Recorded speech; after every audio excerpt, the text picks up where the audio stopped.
Vector subtraction. In order to subtract a vector, we add the negative of that vector. The negative of a vector is defined as that vector in the opposite direction. So if I have v1 minus v2, I keep v1 in the same direction, but then I add the negative v2. And what's the difference between v2 and negative v2? The arrow points in the opposite direction. So now I will be adding v1 to negative v2.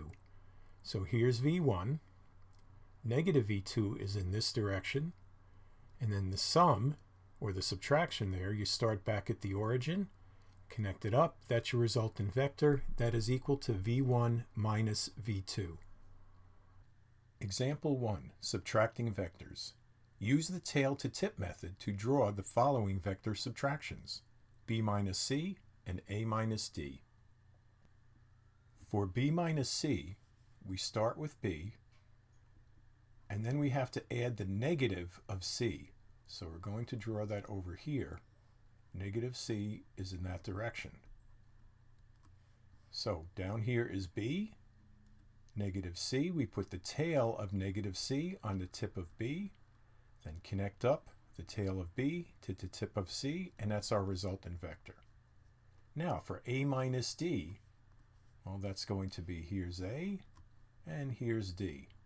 We keep a in the same direction, but we have to add a negative d because we're subtracting it. So here's negative d. So we start with a down to the right. We add negative d, and here's our resultant vector.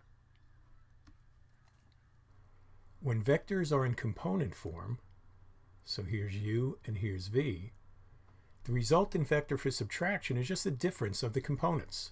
So u minus v will have 5 minus a minus 2, and the bottom is 6 minus 7. And that's what we show here.